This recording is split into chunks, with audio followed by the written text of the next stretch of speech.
नमस्कार। आज हम लोग फिर से कंटिन्यू करेंगे राहु इन वामशा। और आज हम बात करेंगे Rahu in the 8th house of your D9 chart. तो फर्स्ट ऑफ ऑल, जैसा कि मैं हमेशा कहता हूँ कि आप डायरेक्टली D9 चार्ट को रीड नहीं कर सकते। आपको D1 चार्ट पहले ज़रूर देखना होगा, बिकॉज D1 चार्ट जो भी प्रॉमिस करता है हमें, वो प्रॉमिस कितने फुलफिल होंगे, उनकी क्या श्योरिटी है, वो आप D9 चार्ट से देखते हैं। और D9 चार्ट हमारी मैरिज लाइफ को दिखाता है अनडाउटेडली, साथ ही हमारे फॉर्चून को भी रिप्रेजेंट करता है। और हर एक प्लैनेट का वहाँ प्लेसमेंट जो है वो उसका एक इन डेप्थ साइट आपको ज़रूर देता है। So first of all you have to check the D1 chart. वहाँ आप राहु की प्लेसमेंट देखें और उसका डिस्पोजिटर, उसका लॉर्ड किस भाव में बैठा, आप वो जरूर चेक कीजिए। So now coming to the 8th house. 8th house is basically the house of sudden events, sudden gain, mystic science, occults, astrology, your in-laws, a research field, and it is house of transformation. साथ ही आपके life partner की जो wealth है हम लोग 8th house से देखते हैं। और आपके जीवन में जो डीपेस्ट डिजायर है, जो ऑब्सेशन है, आप किसी को बताना नहीं चाहते हैं बट आपके अंदर है, वो आपका 8th हाउस है। It is the darker side of your. And Rahu is definitely a planet जो कि इल्यूजन का कारक है, जो एक मॉडर्न थिंकिंग को दिखाता है, एक अनऑर्थोडॉक्स बिहेवियर को रिप्रेजेंट करता है। इसके अलावा टेक्नोलॉजी, सब कुछ राहु के डोमेन में आती है। आपकी हिडन डिज़ायर, आपका ऑब्सेशन, ये राहु है। आपके अंदर जो हंगर है वो राहु है। Rahu is purely comic planet, जो जब वो वहाँ बैठेगा जिस भी भाव में, तो उस भाव को लेकर आपके जीवन में बहुत सारी एनर्जी आपकी खर्च होती हुई देखी जाएगी। तो फर्स्ट ऑफ ऑल प्रेडिक्शन की हम बात करें, पहली बात की, यदि आपके राहु में, आपके बर्थ चार्ट में, D9 चार्ट में यदि 8th हाउस में राहु है, तो आपको इजीली जज नहीं किया जा सकता। मेरे कहने का मतलब है कि अ पर्सन लाइक डोंट जज a book by its cover, ऐसा कुछ आप हो सकता है।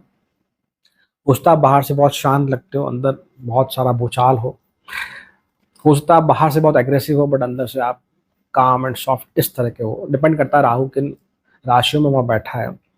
बट हाँ, इजीली आपको जज नहीं कर पाना। समहाउ आप में सीरियस आपका नेचर हो सकता है, आप ऐसा कह सकते हैं। बट साथ ही एक स्ट्रॉन्ग इमोशनल डेप्थ होगी आपके पास, चीज़ों को समझने की, दुख क्या होता है, दुख की परिभाषा अगर हम किसी से पूछी जाए, तो यदि मान लीजिए किसी के बर्थ चार्ट में 8th हाउस में, या तो बर्थ चार्ट में 8th हाउस में या तो मून हो, या नवमांश में 8th हाउस में मार्स या राहु हो, तो ये बेस्ट वे है कि जो एक साइकोलॉजिकल डेप्थ देता है इंसान को, that is Rahu in the 8th house. यहाँ स्ट्रांग पॉसिबिलिटी है कि मैरिज के बाद आपके लाइफ पार्टनर का जो करियर है, या तो बहुत सडनली ग्रो करेगा, या सडनली कहीं ना कहीं वहाँ ड्रॉप देखने को मिलेगा, फाइनेंशियल स्टेटस को लेकर specially, depend on the dignity of Rahu. साथ ही ये कि ये प्लेसमेंट बहुत अच्छा है यदि आप किसी रिसर्च फील्ड में आते हैं, आप ऑकल्ट सीखना चाहते हैं, मिस्टिक साइंस सीखना चाहते हैं, एस्ट्रोलॉजी सीखना चाहते हैं, या ऐसा कुछ भी जहाँ हमें मेंटल एनर्जी बहुत रिक्वायर्ड है, उन फील्ड में राहु यहाँ बहुत अच्छा काम करता हुआ देखा जाता है।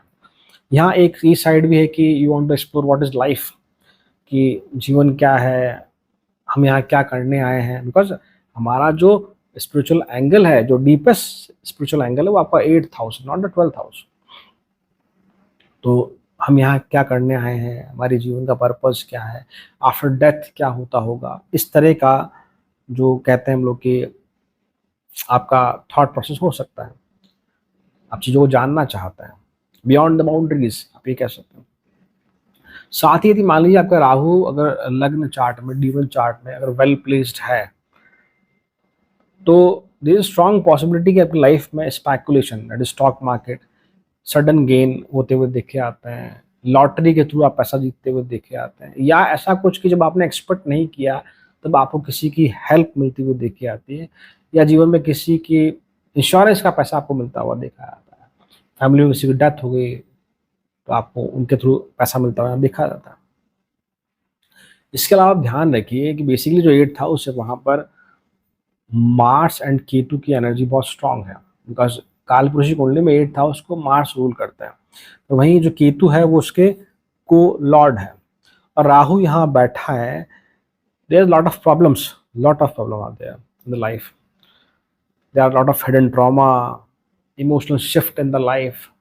एक्चुअली ये क्या है कि it is the house of transformation. तो मैरिज के बाद स्पेशली आप देखेंगे कि आपका बिलीफ सिस्टम, पहले आप कैसे सोचते थे, पहले आप कैसे डिसीजन लेते थे। Lot of emotional transformation, lot of emotional suffering in the life. पर नेगेटिव मैं बोल रहा हूँ, बट यही रियलिटी है। और स्पेशली यदि मान लीजिए, थोड़ा इसको ऐसा कहें कि जीवन में हमेशा एक कोई ना कोई हिडन फियर यहाँ जरूर रहता है, कि उसका फाइनेंस को लेकर हो, उसका फैमिली को लेकर हो, उसका लाइफ पार्टनर को लेकर हो, उसका बच्चों को लेकर हो, हमेशा डर रहता है कि कहीं ये ना हो जाए। That is the Rahul the 8th house. आपके इन लॉ काफी हद तक अनप्रिडिक्टेबल हो सकते हैं, कि आपका मैरिज से पहले ऐसा होता बिलीफ सिस्टम की सास ससुर तो ऐसे ही होते हैं, बट यू मैरिज के बाद आपको लगे कि नहीं ये तो बहुत अच्छे लोग। इसका रिवर्स वाइस वर्सा भी पॉसिबल। तो ये थोड़ा आप कह सकते हैं। एक और बात की आप उस प्रकार के व्यक्ति विशेष हैं जो बहुत ज़्यादा अपने सैलरी के बारे में, अपने एसेट्स के बारे में बात करना पसंद नहीं करते। आप सो ऐसा कह सकते हैं कि शो ऑफ नहीं करते। यदि आप कोई बड़ी गाड़ी भी खरीदते हैं, बड़ा घर भी खरीदते हैं, तो बहुत ज़्यादा आप लोगों को नहीं दिखाते हैं वो चीज़। इसको आप ऐसा भी कह सकते हैं कि मटेरियलिस्टिक चीज़ें जो हैं वो आपको बहुत ज़्यादा देर तक खुश नहीं रख पाती। आपने कोई बड़ा घर खरीदा, बड़ी गाड़ी खरीदी, उसका 2-4 दिन, महीना, साल भर आप उसको देखकर खुश रहें, बट देन यू रियलाइज कि no no this is not my actual happiness. इस तरह का आप कुछ कह सकते हैं। साथ ही 8th हाउस मैंने कहा कि आपका डार्क हाउस है, and moon is not comfortable in 8th house. So आपके जो सपने हैं थोड़े अनयूजुअल तरीके के आपको आते हुए दिखते होंगे। आपको ड्रीम सपनों की हेल्प से कई बार कुछ लिंक मिलते होंगे, या कुछ कहते हैं ना कि इंट्यूशंस आपको मिलती हुई देखी जाती है कि जीवन में ये चीज़ घटित होने वाली है, ये अच्छा होने वाला है, या ये बुरा होने वाला है। सब और मेजॉरिटी आप कहते हैं यहाँ पे सपने या तो फिक्शनल है बहुत ज़्यादा, या कहीं ना कहीं सुपर नेचुरल एनर्जी है उसको थोड़ा सा उसके आसपास के आपके सपने हो सकते हैं। सपनों में आप बहुत ज़्यादा भागते हुए देखे जाते हैं, बहुत ज़्यादा लेथार्जिक, थक से जाते हैं। इस तरह का आप कुछ कहते हैं Rahu in the 8th house. 8th house Rahu, ज़्यादातर जो मैंने चार्ट देखे हैं यहाँ पर, they believe in supernatural power. साथ ही they also believe in black magic, tantra. Even they are trying to practice tantra also. मैं ब्लैक मैजिक का नहीं कहता, बट वो मानते हैं कि जीवन में कहीं ना कहीं जो ब्लैक मैजिक काम करता है, या मेरे परिवार पे किसी ने ब्लैक मैजिक कर दिया, ऐसा कुछ इस तरह से मैंने लोगों के मुंह से सुना है। ये मेरा पर्सनल एक्सपीरियंस है। Rahu in the 8th house आप भी कह सकते हैं। और चूंकि ये हाउस ऑफ ट्रांसफॉर्मेशन है, बहुत सारी सफरिंग के बाद आप जीवन में बहुत कुछ अचीव करते हैं। डायरेक्टली आपको इजीली कुछ नहीं मिलता, डायरेक्टली नहीं मिलता। लॉट ऑफ इमोशनल सफरिंग, मैं इमोशनल सफरिंग पे ज़्यादा फोकस कर रहा हूँ। स्पेशली यदि आपका 4, 8 या 12, मतलब कि यदि राहु कैंसर में है, या स्कॉर्पियो में है, या पाइसेस में है यहाँ पर, और सेम यही कहीं ना कहीं अगर आपके D1 चार्ट में अगर बन रहा है, ये राहु 4, 8, 12 में अगर है, तो डेफिनेटली ये जो महादशा है ये बहुत प्रॉब्लमेटिक होगी आपकी लाइफ में।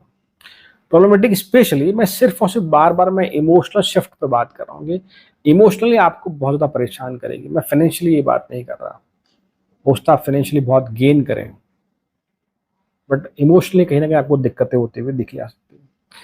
एक मेरी रेमेडी यहाँ पर, एडवाइस, प्रिकॉशन, आप कुछ भी कह लीजिए।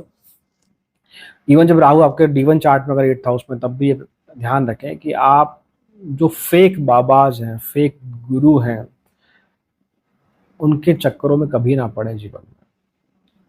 Because one of my client having well established business, उनका बहुत अच्छा बिजनेस था। जीवन में घर में थोड़ी सी दिक्कत आई, उसके बिहार पे उन्होंने किसी तांत्रिक ने उन्हें कहा कि ये कर लो, उन्होंने बहुत पैसा खर्च किया। नाउ होता है ना, हम लोग फर्श से अर्श पे, या अर्श से फर्श पे कहता है ना कि भाई पहले हम यहाँ थे, बिल्कुल नीचे आके गिर गए, ऐसी स्थिति हो गई उनकी आज।